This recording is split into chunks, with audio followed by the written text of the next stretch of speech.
Assalamualaikum warahmatullahi wabarakatuh. Selamat pagi adik-adik. Bagaimana kabar kalian di rumah? Semoga sehat selalu dan selalu diberkahi oleh Allah Subhanahu wa taala. Pada kesempatan kali ini bertemu lagi dengan kakak Rabiatul Adawiyah. Pada kesempatan kali ini kita akan belajar Al-Quran Hadis kelas 8. Kita memasuki pada bab 2, yaitu dengan tema Ku berbagi infak dan sedekah. Nah adik-adik, hari ini kita akan mempelajari Quran Hadis kelas 8 semester 1 pada bab 2, yaitu pada materi Ku berbagi infak dan sedekah. Disimak ya adik-adik, selamat menonton. Adik, hari ini kita akan membahas materi Ku berbagi infak dan sedekah pada bab 2. Sebelum kita memulai pembelajaran, marilah kita bersama-sama mengucap basmalah. Bismillahirrahmanirrahim. Memasuki tujuan pembelajaran kita pada hari ini, yaitu yang pertama, peserta didik mampu menjelaskan pengertian infak dan sedekah. Yang kedua, mampu menerjemahkan Quran Surah Al-Baqarah ayat 254 dan 261 dan Quran Surah Al-Fajr ayat 15-18 tentang infak di jalan Allah.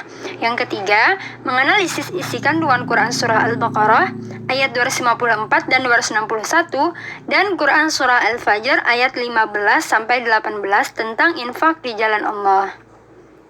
Yang selanjutnya, rizki. Apa itu rizki? Ketika kalian mendengar kata rizki, apa yang kalian pikirkan? Apakah itu uang? Ya, benar. Uang juga termasuk rezeki. Tapi bukan hanya itu. Senyum, kita bisa senyum itu juga termasuk rezeki. Kita bisa berkumpul dengan keluarga, kita bisa berteman dengan teman-teman yang lain, itu juga sebuah rezeki. Nah, kita sebagai orang yang beriman ini, bagaimana kita memperlakukan dan bagaimana kita memanfaatkan rezeki tersebut? Dan apa manfaat kita jika menginfakkan rezeki kita? Nah, pada materi kali ini kita akan membahas tentang infak dan sedekah. Apa keuntungan bagi orang-orang yang menginfakkan rezeki yang telah ia dapatkan?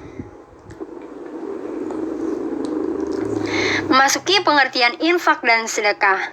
Infak berasal dari kata anfaqa yunfiqu, yang artinya membelanjakan atau membiayai yang berhubungan dengan perintah-perintah Allah. Menurut Kamus Besar Bahasa Indonesia, infak adalah pemberian atau sumbangan, harta dan sebagainya, selain zakat wajib untuk kebaikan. Sedangkan menurut istilah, infak adalah mengeluarkan atau memberikan sebagian dari harta atau pendapatan suatu kepentingan yang diperintahkan dalam ajaran Islam. Dan selanjutnya, infak berbeda dengan zakat. Infak tidak mengenal istilah nisab dan jumlah yang ditentukan secara hukum, tetapi sesuai dengan kemampuan kita masing-masing. Nah, jadi kalau kita mau berinfak itu sesuai dengan kemampuan kita masing-masing. Dan penerimaannya pun tidak ditentukan sebagaimana zakat. Infak dapat diberikan kepada mustahik zakat atau selain mustahik zakat seperti keluarga dan kerabat atau teman misalnya. Lalu yang selanjutnya, apa bedanya dengan sedekah? Lebih luas lagi pengertian sedekah, meliputi harta, jasa, bahkan senyum pun itu juga termasuk sedekah. Membuang ranting atau duri di jalan pun dinamakan sedekah. Kemudian, infak dan sedekah dengan harta yang baik. Itu dianjurkan dengan harta yang baik. Ketika kita mendapatkan uang dari hasil jeripayah kita, sebaiknya kita infakkan sebagian. Tapi, jangan sampai dengan harta yang tidak baik. Seperti contohnya uang dari mencuri lalu disedekahkan. Nah, itu tidak boleh karena itu harta yang tidak baik dan kita juga tidak boleh mencuri karena itu perilaku yang tidak terpuji. Dalam Quran Surah Al-Baqarah ayat 267 ini menyampaikan yang artinya, hai orang-orang yang beriman, nafkahkanlah di jalan Allah sebagian dari hasil usahamu yang baik-baik dan sebagian dari apa yang kami keluarkan dari bumi untukmu, dan janganlah kamu memilih yang buruk-buruk lalu kamu menafkahkannya daripadanya. Padahal kamu sendiri tidak mau mengambilnya, melainkan dengan memicingkan mata terhadapnya.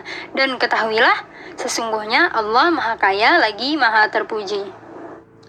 Nah, dari ayat tersebut kita mengetahui bahwa kita berinfak dan bersedekah harus dengan harta yang baik.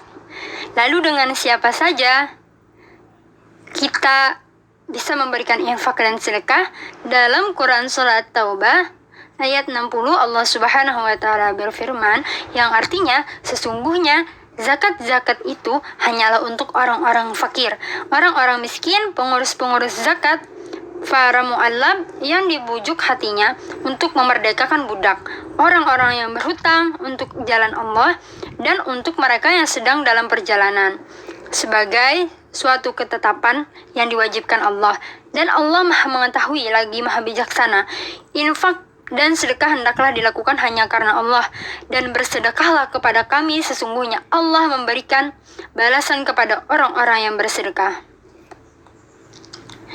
Selanjutnya, pada ayat 254, yaitu yang artinya, wahai orang-orang yang beriman, infakkanlah sebagian rezeki yang telah kami berikan kepadamu sebelum datang hari ketika tidak ada lagi jual beli, tidak ada lagi persahabatan, dan tidak ada lagi syafaat. Orang-orang kafir itulah orang-orang yang zalim. Nah, dalam Quran Surah Al-Baqarah ayat 254 ini Allah Subhanahu wa taala menyuruh orang-orang yang beriman agar menafkahkan hartanya, baik sedekah yang wajib atau zakat maupun sedekah yang sunnah, dan hendaknya bersegera untuk menafkahkan sebagian rezeki dari Allah. Karuniakan sebelum datangnya hari kiamat, karena setelah kiamat tiba maka seseorang tidak dapat menebus dirinya dengan harta apapun. Pada saat itu tidak ada pertolongan dari sahabat dan kerabat. Bahkan keturunan pun tidak ada lagi yang peduli. Yang selanjutnya, pada ayat 261 Quran Surah Al-Baqarah yang artinya, perumpamaan orang-orang yang menafkahkan hartanya di jalan Allah seperti sebutir biji yang menumbuhkan 7 tangkai. Pada setiap tangkai ada 100 biji. Allah melipat gandakan bagi siapa yang dia kehendaki, dan Allah Maha luas, Maha mengetahui. Nah, penjelasan ayat tersebut dalam Quran Surah Al-Baqarah ayat 261, Allah menjelaskan bahwa menginfakkan harta dengan ikhlas dalam ketaatan kepadanya akan dilipat gandakan pahalanya sampai 700 kali lipat. Walaupun asbabun nuzul ayat ini berhubungan dengan kedermawanan sahabat Nabi Muhammad SAW, yaitu Utsman bin Affan dan Abdurrahman bin Auf. Keduanya menyumbangkan harta mereka ketika perang Tabuk. Namun secara umum ayat ini mendorong agar kita sebagai manusia gemar berinfak dan bersedekah tanpa dibatasi oleh kondisi dan keadaan. Dan selanjutnya, Quran Surah Al-Fajr ayat 15 dan sampai 18. Kakak bacakan dulu ya. A'udzu billahi minasyaitonir rajim. Bismillahirrahmanirrahim. Fa'ammal insanu idza mabtalahu rabbuhu fa'akramahu wa na'amahu fayaqulu rabbi akraman.